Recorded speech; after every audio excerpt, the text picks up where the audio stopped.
September 2017, a classroom in Russia.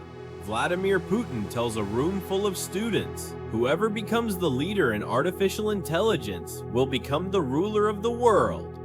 Если кто-то сможет обеспечить монополию в сфере искусственного интеллекта, ну, последствия нам всем понятны. Тот станет властелином мира. 9 years later, that race is very real. $500 billion here. $1.5 trillion there. Chips treated like nuclear secrets. And the man who made that prediction? Hold that thought, because the ending of his story is the most ironic thing you'll hear today.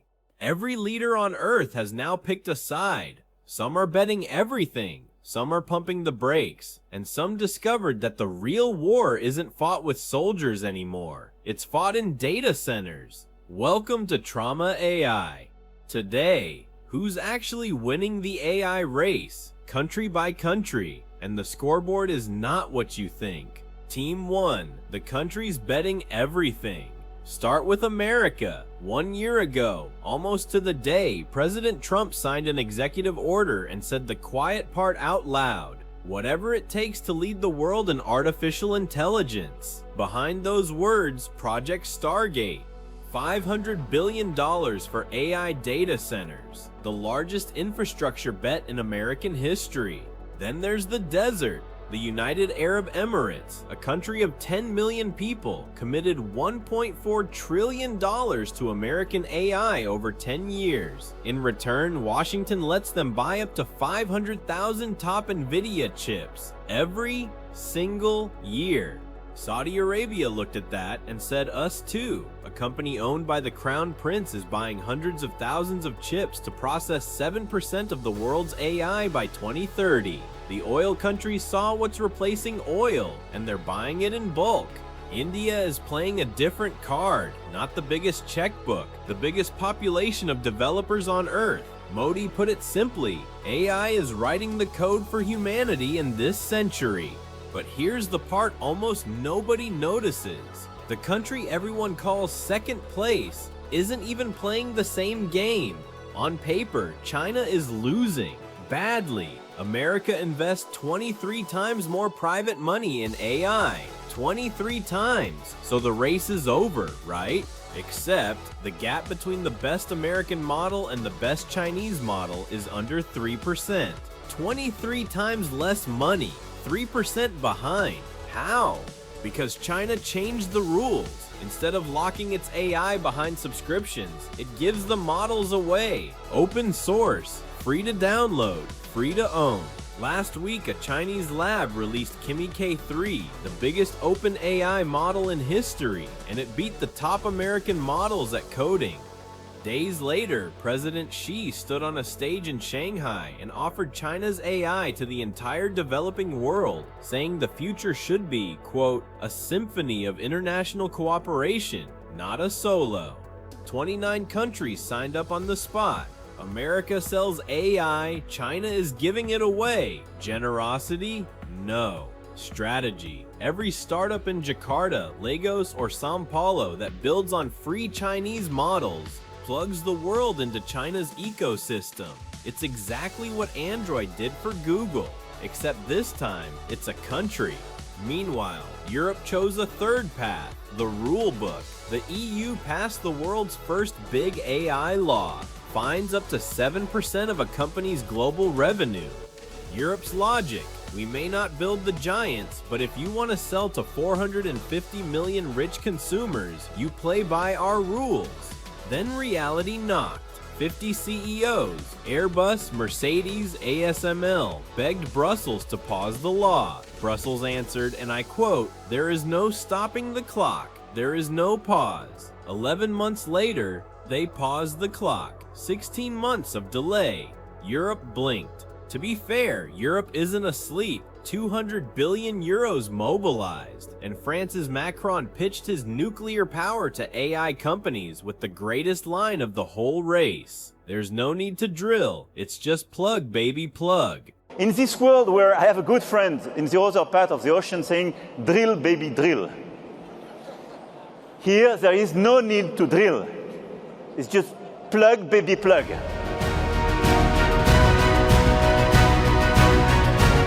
here's where the story stops being about money and laws. Because underneath all of this, there's a war over something physical. Every AI on Earth, American, Chinese, European, is born in the same place, an island. Taiwan, 90% of the world's most advanced chips come from there. One island. That's why analysts call it the Silicon Shield. Invading it would break the entire world economy overnight. And the machines that make those chips? One company in the Netherlands, ASML. Nobody else on the planet can build them. The most important company you've never heard of. So America did the obvious. It banned the best chips from reaching China. Banned, unbanned with a 15% government toll. Rebanned the newer ones. The CEO of Nvidia, the company caught in the middle, watched his China business go from 95% market share to 0. His verdict on stage in public. The export control was a failure. And when chips get banned, chips get smuggled. Police in Singapore seized a $42 million mansion from GPU smugglers. A tech executive was arrested for sneaking $2.5 billion in AI servers into China. The most valuable contraband of the 21st century is a graphics card. And then, this summer, something happened that crossed a line nobody had crossed before. In June, the US government did something unprecedented. It treated an AI model, software, like a weapon under export control. The most powerful model in the world, Claude Mythos 5, is now available only to approved American organizations. The rest of the planet gets the lighter version. Software, border controlled, like plutonium. The reverse happened too. DeepSeek, China's free model, got banned from government devices in Italy, Australia, South Korea, and half of Washington. And when the Pentagon demanded one AI company hand over its model for, quote, all lawful purposes, including autonomous weapons, the company refused. The government gave it an ultimatum with a deadline down to the minute, February 27th, 5:01 p.m. The company didn't fold. The White House cut it off from the entire federal government. A judge blocked the order. That lawsuit is still running, right now. But if you think that's wild, wait for what happened in Brazil. Last month, Rio de Janeiro's city government proudly launched its own artificial intelligence. Better than the global models, they said. The internet needed a few hours to discover it was 2 Chinese models glued together. Without credit, the Chinese lab publicly asked for its credit back. The city updated the file quietly. Welcome to open source. The license is free. The embarrassment is not. And it gets darker. In Indonesia, a deepfake resurrected a dictator who died in 2008 to ask for votes. In Romania, a court annulled an entire presidential election over AI-assisted interference. This isn't science fiction. It already happened. So, the scoreboard. America owns the money and the compute by far. China owns the spread. Its free models now run more of the world's AI than anyone's. Europe owns the rules and is learning rules alone don't win races. The Gulf owns the energy and is buying its way to the table. India owns the people and the twist that tells you everything. This month, China, the champion of free AI for everyone, started studying export controls on its own models. The moment you're winning, sharing stops looking so generous. Everyone preaches openness on the way up. Everyone locks the door at the top, which brings us back to that classroom in 2017. Putin said whoever leads AI would rule the world. 9 years later, his own country's biggest AI runs on borrowed hardware, and Russia is now trying to buy chips from China, standing in line behind TikTok's parent company.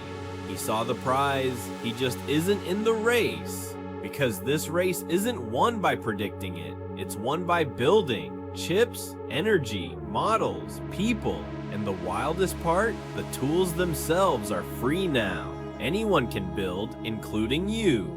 So here's my question for the comments. If AI is the new oil, which country is your money on?